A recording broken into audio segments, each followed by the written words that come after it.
mi salud se está apagando. No quiero que se apague de todo en la prisión. Gracias por su comprensión, señor fiscal. Pido benevolencia para mi salud a su excelencia, la señora Fuerza.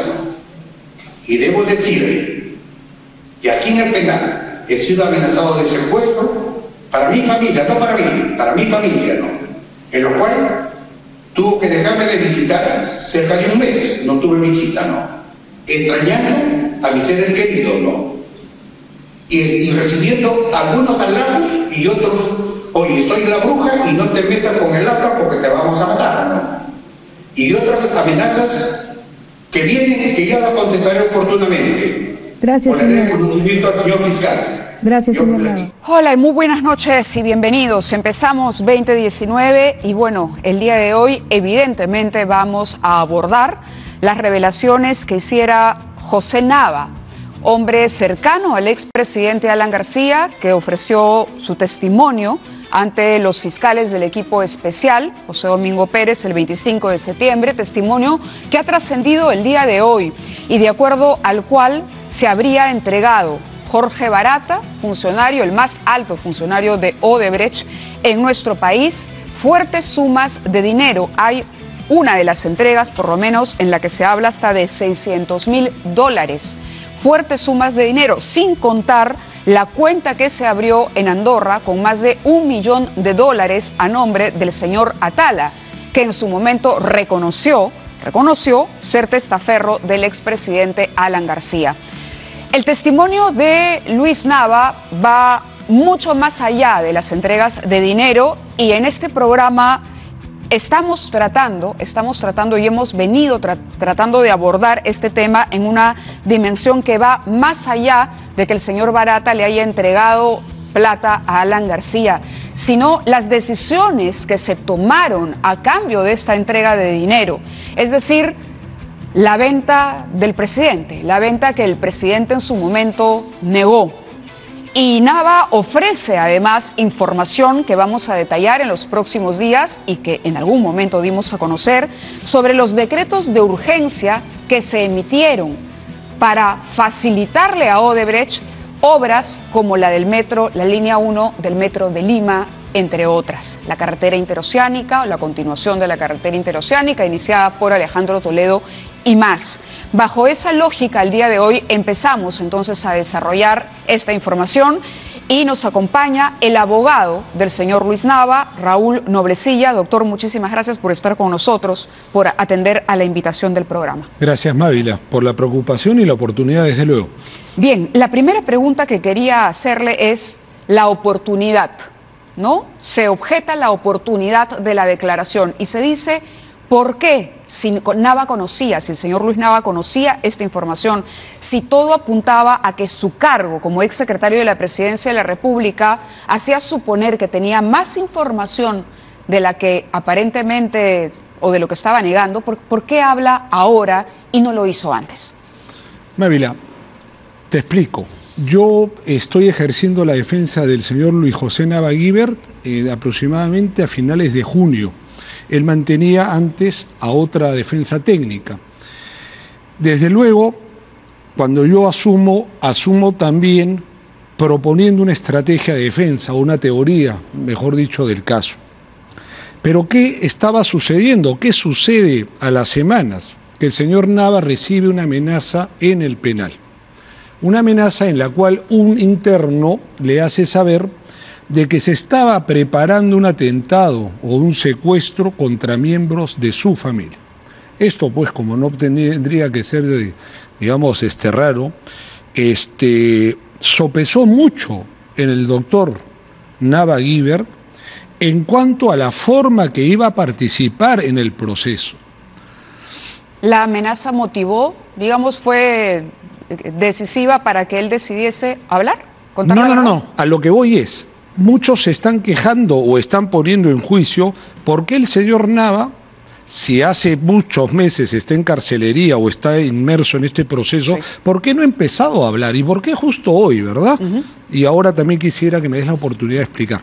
Entonces, la respuesta ante eso podría darse en cuanto las condiciones en las que se encuentra el señor Luis Nava, las condiciones de amenaza en las cuales yo también he sido víctima. ¿A usted también lo amenazaron? Sí, y también ¿Quiénes lo amenazaron al señor Nava y a usted? A ver, el señor Nava se refiere, la primera amenaza que recibe fue en el penal. ¿De parte de quién? De un interno que le cuenta y le advierte. Pero es un interno. Es un interno. ¿Está identificado un ese interno. Lo que pasa es que el interno le pidió al señor Nava, por favor, guardar la reserva. O sea, no es que el interno lo amenace, sino le cuenta el interno de que se estaba preparando, un atentado o un intento de secuestro contra sus familiares. Correcto, pero ese interno, digamos, había recibido la información de alguna parte. Seguramente. Es decir, quienes amenazaban a Nava le habían pedido ser el emisario. El emisario de esta alarmante noticia. ¿Con qué se junta Mávila también? Y que lo dijo también el propio Nava Guibert, en que en esas fechas lo va a visitar una persona vinculada al partido aprista. ¿A él? A él. ¿Quién? No podríamos revelar el nombre. ¿Vinculada o miembro del partido aprista? Miembro y vinculada al partido aprista, en donde en una suerte de diálogo le dice, en el partido aprista se están corriendo las apuestas. Algunos dicen que harás o transitarás por el camino de Agustín Mantilla, que todos conocemos por historia, fue el camino del silencio, y otros están pensando que vas a empezar a delatar o a hablar, ¿no? Esto, de hecho, pues Mávila supuso más que un reordenamiento. Esa visita tiene que estar registrada. Seguro, y hay una investigación que está siguiendo eso, que es reservada, y por eso, hasta tanto no tener información que pueda ser pública, por temas hasta de seguridad, prefiero mantenerla. De acuerdo, pero está hablando de una amenaza directa de un miembro del partido aprista a Luis Nava. A ver, esta persona del partido aprista, digamos que no lo amenaza, ¿verdad? Pero le da a entender de que en el seno del partido político, que le están siguiendo minuciosamente y que hay personas que estaban muy pendientes a lo que podía pasar en su defensa. Y coincide Mávila justo con el cambio de defensa, ¿verdad? ¿No? Correcto, lo hacen a propósito, podemos inferir de eso. Me imagino. ¿Qué pasa luego, Mávila? Hace unas 2-3 semanas, un poco malo para recordar los tiempos, yo recibo 2 llamadas telefónicas de 2 personas desconocidas, por supuesto, de números también desconocidos, en donde se me indica que tengo que hacer callar al traidor y que con la estrella no te metas. Esto, lógicamente, pues, rodeado de palabras, pues, totalmente soeces y amenazantes.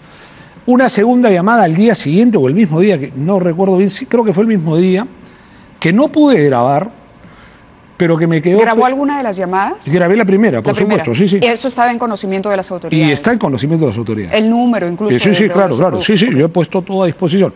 La segunda llamada, que no logró llamar, lamentablemente, es una llamada en donde la recuerdo muy bien porque no la entendí. O sea, bueno, entendí la amenaza, pero no entendí cuando me dicen, con la tía Vicky no te metas.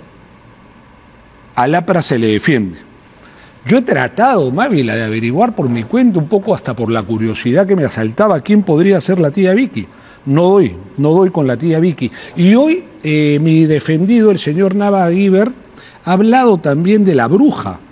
Entonces, vamos entendiendo pues que son códigos o nombres que podrían estarse manejando en un grupo de personas. ¿Le preguntó Nava quién podría ser la tía No he tenido Vicky? oportunidad de hablar con el señor Nava. Solamente lo he podido ver, igual que ustedes, a través del video. Hoy en la audiencia, ¿no? El hecho es que a partir de estas amenazas ustedes deciden, digamos, los llevan a tomar la decisión de finalmente... O sea, a ver, Mávila, si tú me preguntas y yo te voy a responder antes que por el señor Nava, por mi posición de defensa. En algún momento, y también lo dije, a mí me hicieron pensar, te soy sincero. Porque claro, yo trato de hacer un trabajo que no debería ni merecería tener amenazas ni riesgos para mi integridad. Pero luego lo sopesé con mi propio patrocinado y les dije que no me iba a arrepentir y que íbamos a seguir adelante y que por último pues sería el costo de buscar la verdad y buscar lógicamente que se haga justicia. ¿Cuándo toma la decisión Luis Nava de contar la verdad? ¿Es el 25 de septiembre cuando es sometido a este interrogatorio? Claro, ¿o ya antes ustedes habían diseñado una estrategia de defensa que suponía esta declaración a cambio de un beneficio como el de ahora el arresto domiciliario? Ya, es ahí donde también quiero puntualizar, Mávila, que se está confundiendo malintencionadamente, y lo he escuchado y lo he leído en un manifiesto del Partido Aprista peruano, en donde dicen, creo que lo tienes tú. Sí, ese es el comunicado, ese es el lo vamos comunicado. a mostrar mientras Bueno, usted... ¿qué dice el comunicado? El comunicado da a entender, ¿no?, de que prácticamente ha existido un acuerdo con el Ministerio Público a cuenta de decir o dar una delación o una declaración para que mi patrocinado pueda, digamos, variar el arresto domiciliario. Mira, Mávila, es una falta de respeto a la judicatura de la doctora María de los Ángeles, quien fue la doctora que hoy, en un sentido estrictamente humano, en un sentido de principio humanista que hay que agradecerle, le ha otorgado. ¿Qué le ha otorgado, Mávila? Le ha otorgado la excarcelación a una medida de comparecencia que es tan intensa a veces como una prisión, que es un arresto domiciliario. No hay más que eso, es lo mínimo que pedíamos. ¿Y por qué lo pedimos? Y hay 2 files de sustentación por escrito de médicos en donde dan cuenta lo real y objetivo de las enfermedades del señor Nava, por lo cual es absurdo, mentiroso y cobarde atribuirle al señor Nava y a la familia que se estén valiendo, digamos, de la suerte de un muerto para poder atacar. Claro, José Domingo Pérez, al salir de la audiencia, ha dicho que en mérito precisamente a la colaboración que está ofreciendo el señor Nava a la justicia es que se formula y la Fiscalía acepta esta posibilidad de cambio de situación de penal a arresto domiciliario. Entonces, digamos que además de las condiciones que usted considera estrictamente humanitarias, sí hay, digamos, una disposición, vamos a ponerlo así, de colaborar con la justicia. Y hay un momento en el que se toma esa decisión. Y vuelvo a la pregunta, ¿cuándo su patrocinado y usted dicen vamos a hablar? Ok. A ver, el vamos a hablar y el colaborar con la justicia no tiene que suponer un proceso especial. Ojo, colaborar con la justicia quiere decir sujetarse al proceso. Correcto, pero ¿okay? El señor Nava ha negado antes las imputaciones. Ahora, vamos a ver. Ahora, ¿por qué ahora y por qué no antes? Así es. Porque estuvimos nosotros ponderando las razones de seguridad que podía implicar que el señor Nava empiece a participar activamente del llamado del Ministerio Público. ¿Cuáles son las aspiraciones de Luis Nava? ¿Llegar a ser colaborador eficaz? ¿Él puede? Pueden todos, propios y extraños. Ese es el objetivo de la defensa. El objetivo, Mávila, es decir la verdad. Yo creo que en ese escenario, aun cuando el Código Procesal nos da la posibilidad de encauzar nuestra defensa, sea en una colaboración, en una confesión, en una terminación o nuestro planteamiento, por donde vaya, Mávila, es la verdad. Y una verdad que hoy realmente alerta a aquellos que están en una postura negacionista total, pues. O sea, la posición de los abogados del Partido Aprista que hoy atacan desenfrenadamente a la familia del señor Nava, están en una posición negacionista, sin argumentos. Prueba de ello es este comunicado. Acá tenemos el comunicado, vamos a revisarlo muy rápido para aprovechar el tiempo que tenemos. El Partido Aprista rechaza las afirmaciones de Luis Nava Gibert, quien se ha prestado a una patraña para favorecer su cambio de condición de prisión preventiva a detención domiciliaria. Debemos recordar, dice el comunicado, que Jorge Barata en 5 declaraciones previas nunca efectuó imputación de pagos al presidente Alan García. Más bien fue el propio hijo de Luis Nava quien se indicó a su padre de haber recibido importes de dinero por parte de la empresa Odebrecht. Nos solidarizamos con los hijos del presidente Alan García y bueno, lo demás y dirección política. Ahora, yo tengo la declaración, fíjese usted, aquí está la confesión de Luis Nava, que además ha salido por IDL, El Comercio, nosotros también tenemos acá está el documento completo del 25 de septiembre de 2019 con los párrafos que hemos relatado y la firma. Ahí está Nava Gibert, en fin, los participantes, usted en su calidad de abogado, pero también tenemos el documento del último interrogatorio que se le hace a Barata cuando se refiere a Alan García, es decir, la última vez que Barata habló de su relación con Alan García, que fue el 26 de abril del año 2019 a las 6:30 de la tarde. Y hemos subrayado algunos fragmentos que quisiéramos que usted aclare, porque también se habla de contradicciones, o por lo menos de falta de concordancia entre ambos testimonios. Se dice... Le pregunta José Domingo Pérez, en este compromiso que usted ha señalado se va a declarar de acuerdo a la verdad, dígame qué le dijo el abogado Erasmo Reina. Recordará que Erasmo Reina, abogado de Alan García, en su momento se acercó a Jorge Barata, aparentemente para ejercer presión y para pedirle que se calle, ¿no? Y entonces Barata le dice, me ha conminado a decir la verdad. Yo he conocido, dice, a Alan García en 2006 cuando estaba de candidato en la presidencia de la República. Después ya tuvimos unos encuentros, una serie de reuniones de trabajo, reuniones del tipo de discutir proyectos relacionados a inversiones, una serie de cosas. Después siempre me estaba basando así, conversamos sobre política brasileña. Teníamos un nivel de encuentro en la Embajada de Brasil o en Palacios. Luego le pide Domingo Pérez, bueno, diga usted cómo califica, si ha sido amigo de Alan García. Dice, era una relación bastante cordial, bastante sincera en los aspectos profesionales y sí, admite que había una amistad.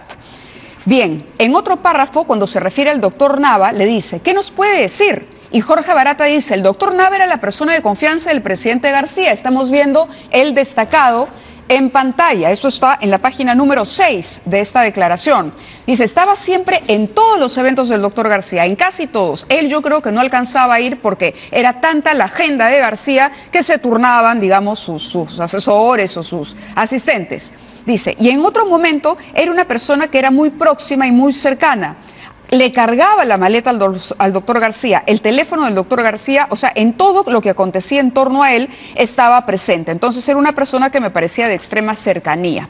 Y luego dice, decía que era un hombre que abría puertas del doctor García, decía que era un hombre que abría las puertas del doctor García y que era una persona que organizaba la agenda, que si no lo tratábamos bien no tendríamos acceso al gobierno. Y lo que se deduce de las declaraciones que están aquí es que más bien era el señor Nava el incitador, según Barata, a las entregas de dinero para continuar, por ejemplo, con el tema de la interoceánica. Y esto está clarísimo en la página 8. Dice, en un determinado momento estábamos conversando en la casa del doctor Nava, en la casa de playa del doctor Nava, y él me dijo que sabía que yo le había pagado coimas a Toledo 3 o 4 veces, ¿no? Entonces, él me dijo que conocía este asunto, y conocía porque el doctor Maiman había buscado al presidente, es decir, a Alan García, ¿no? El doctor Joseph Maiman le había contado, oye, la gente de Odebrecht opera de esta manera, te da plata y tú entregas la obra. No, casi al final del gobierno solo habría pago una parte menor de lo acordado y que naturalmente, si el gobierno del presidente García ayudara a él, es decir, a Barata, a recibir y poner este proyecto en andamento, naturalmente iba a lograr recibir lo que faltaba de nosotros. Y esa fue la conversa que me contó el doctor Nava y que según Barata incluso lo incomodó. Entonces, ahí hay un punto interesante por aclarar, porque de acuerdo a lo que ha confesado su patrocinado, él dice más bien que Barata y Alan García tenían una relación de la que él fue testigo, pero no participante directo. A ver, Mávila. ¿Cómo nos aclara esa figura? Sí, no es que sea complicado, sino es bastante complejo, ¿verdad? Tenemos por un lado a un señor Simone Barata que es... ¿Quién miente? Es la pregunta. A ver, tenemos a un Simone Barata que es un colaborador, ¿no?, reconocido y abiertamente, que ha dicho cosas muy importantes a favor de la institucionalidad del Perú. En algún momento lo acabo de decir, gracias al señor Barata tenemos encausados a los presidentes de los últimos periodos, y eso hay que agradecerlo de todas maneras. Pero también tenemos a un señor Barata que también está restringiendo información o jugando un poco con la información dependiendo de una conveniencia.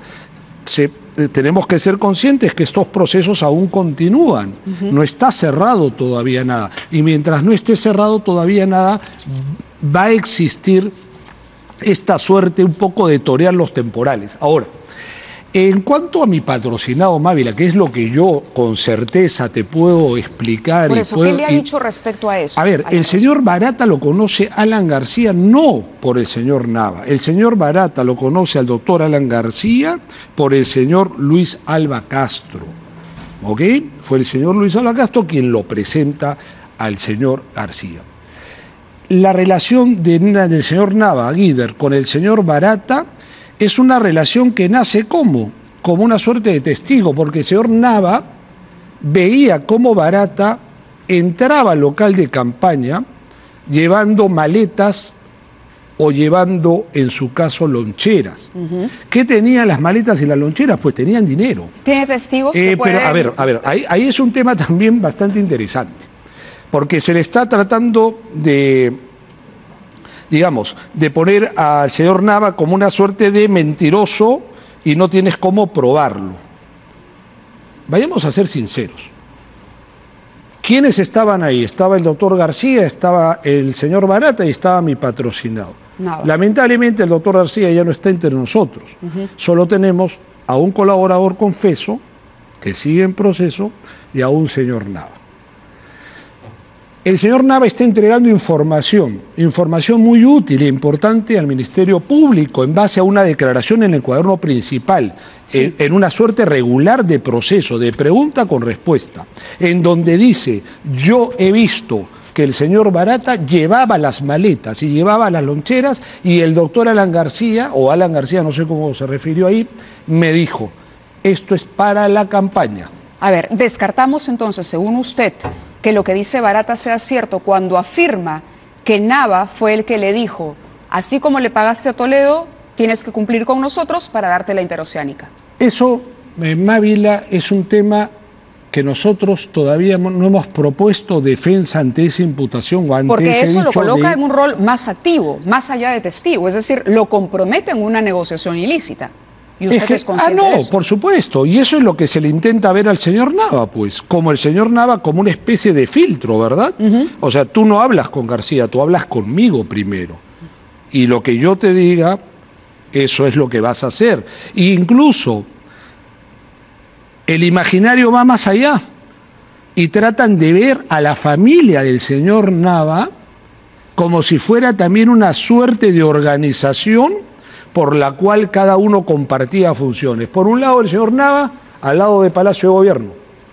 Por otro lado, su hijo José Antonio Nava, de quien también soy abogado, era el encargado del transporte de Reina y de lavar supuestamente el dinero. Incluso a los otros dos hijos, ajenos a responsabilidad totalmente, y que es penoso realmente la situación por la que atraviesan, en temas económicos, por el congelamiento y más, por ser abogados y haberle facturado a Odebrecht $30.000, de los más de 50 abogados en Lima que le han facturado a Odebrecht, por favor. Odebrecht era una compañía. Ahora, hasta antes del escándalo, ¿qué delito era atender a Odebrecht? Ha reconocido que manejaba un nivel de cercanía con el expresidente al punto que tenía testimonios de compraventa, tenía un poder para pedir un préstamo bancario, por ejemplo. Es decir, no cualquiera, no un testigo cualquiera, tiene este nivel de poder o de cercanía o de confianza, ¿no?, de intimidad con el expresidente. Y quería hacerle la pregunta directa: ¿fue el señor Nava o su hijo a nombre de quien hay una cuenta en efecto de dinero abierta, testaferro del expresidente Alan García? No hubo testaferrato del doctor Alan García por parte de la familia Nava, ni por el señor Nava, ni por el señor José Antonio Mávila. Este es un proceso que no ha terminado hoy con la resolución, digamos, humanitaria de la juez María Los Ángeles. Se está tratando de ver esto como que ya el cambio de régimen de carcelería a prisión domiciliaria estaría prácticamente a puertas de cerrar un proceso. No, esto está empezando. El señor Nava está comenzando a hacer declaraciones al Ministerio Público. Es decir, y ya lo dijo. Van a continuar. Es que ya lo dijo el señor Nava y yo lo tengo que avalar. La verdad se va a dar paso. Y Mávila, los que le temen a la verdad, discúlpame, pero ya no es problema nuestro. Los que le temen a que las cosas se vayan aclarando y hoy reaccionan de mala manera, pues me imagino que tendrán mucho temor de lo que pueda pasar más adelante. En nuestro caso, vamos a seguir contra todo argumentando la verdad. Y eso es el camino que yo me apartaría de la defensa si es que en algún momento los señores Nava me dicen voy a inventar o voy a evadir o voy a confundir. No es el propósito de mi defensa, como te digo, no es el propósito tampoco de la familia. Bien, su propósito es decir la verdad y mantenerse y ajustarse a eso. Por lo menos es la intención que nos está expresando usted. Entregas de $60.000, otra de $60.000 para la campaña electoral, dinero para él, un reloj Patek Philippe, $600.000 el 27 de septiembre de 2007, $20.000 que se pidió para financiar el licor que se compraría para una fiesta de cumpleaños. Otro aspecto que debo indicar, dice Jorge Barata, me pidió una reunión en mi casa porque vivíamos cerca, yo vivía en el Manantial La Planicie, él vivía en Montículo, también La Planicie, ambas casas en el distrito eran prácticamente vecinos. Yo le indico a Jorge Barata que pida una cita al presidente, pero le indico a Jorge Barata que no haría nada ilegal y le cuento que García sobre el resultado de la reunión y este me indicó que él se ocuparía nuevamente en las loncheritas o con maletín que él se los entregaba directamente a García. ¿Niega el señor Nava que haya sido intermediario entonces? No. Totalmente. No el señor Barata tenía tanta confianza con el doctor Alan García. ¿Administró las finanzas del señor Alan García? No. Lo único que tuvo fue un poder que se le otorga a la señora Pilar Nores y el señor García cuando ellos viajan al extranjero, poder que ni siquiera lo utilizó en la práctica y que fue revocado posteriormente, si mal no recuerdo, por el mismo doctor Alan García o por la señora Pilar. No recuerdo bien esa parte. Pero a lo que voy, Mávila, no hubo una suerte de manejo del dinero de los negocios del doctor García. El doctor García tenía la confianza y la intimidad con el señor Barata de tratar sus asuntos entre ellos. Incluso me parece que es ahí donde se hablan, que tenían hasta una clave entre ellos. Esa clave no la conocemos nosotros, pero una clave que prácticamente, ¿por qué la conoce el señor Nava? Porque cuando se hacían algunos gestos, quería decir que ambos pasaban al retiro de la privacidad. ¿Qué se habrá tratado en esa privacidad? Bueno, pues el único que lo sabe es Simone Barata. ¿Cuál fue la relación con Atala? Nava, porque acá también, según narró Atala, luego de una reunión, en otro, Jorge Barata lo visitó por parte de Lucho Nava y le dio indicaciones para recibir el dinero a través de la banca de Andorra. ¿Qué participación tuvo en la operación que Atala ha admitido que él abre una cuenta, evidentemente una cuenta en la que el dinero que se colocaba era dinero de Odebrecht para Alan García?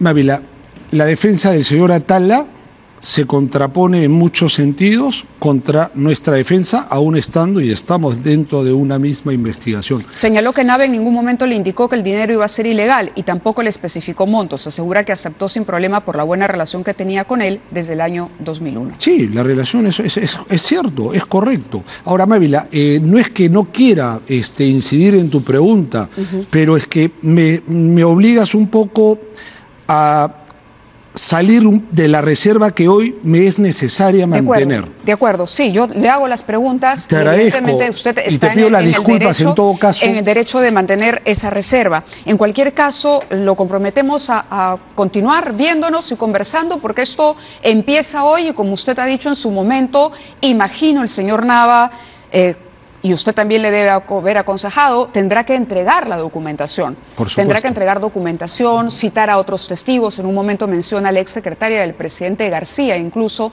dentro del local partidario cuando hay una llegada de Barata. Es decir, la señora Mirta tendría que saber que aparecía con una lonchera el señor Barata y bueno. Mávila, esto no es que recién empiece, pero esto ha tomado el día de hoy realmente una redirección en donde nos confirmamos en la teoría del caso de la defensa, en que vamos a seguir participando activamente diciendo la verdad. Muy bien. Y esa verdad va a ser la que finalmente se acomode a una justicia. Déjame aprovechar un minuto. No, sí, le iba a Tengo una preocupación. Diga. ¿Ya? ¿Cuál es la preocupación? Hoy, en un gesto nuevamente humanitario, que debo resaltar de la doctora Marilos Ángeles Álvarez, se le ha dado el cambio de la prisión en cárcel a una detención domiciliaria. Esto supone, Mávila, un poco de burocracia, es decir, tenemos que mandar, o ya el oficio lo mandan a la policía, y es la policía que tiene que evaluar si el lugar de la residencia reúne o no las características propias para esta condición de prisión, de arresto domiciliario. Mávila, esto suele demorar. Pido y hago un llamado a las autoridades, y aprovecho tus cámaras, para que se haga en la brevedad posible. ¿Por qué? Porque la motivación es salud y seguridad. Gracias. De acuerdo. Doctor, gracias por estar en el programa esta noche y lo convoco a seguir conversando para llegar, como usted dice, a la verdad. Estamos comprometidos con eso. Gracias a ti, María. De acuerdo. Muy buenas noches.